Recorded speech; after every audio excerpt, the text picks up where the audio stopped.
పద్మావతి వెంకటేశ్వర స్వామి ఆలయంలో మేయర్ బొంతు రామ్మోహన్ ప్రత్యేక పూజలు నిర్వహించారు.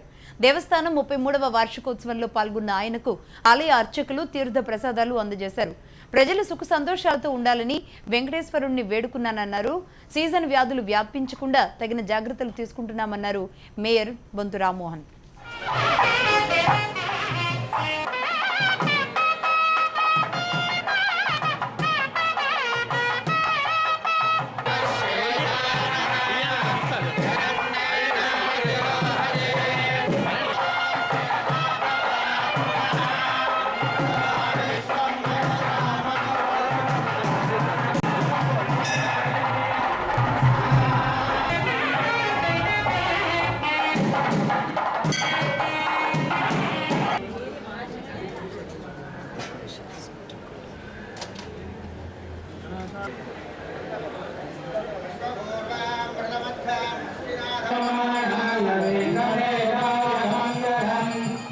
Jaya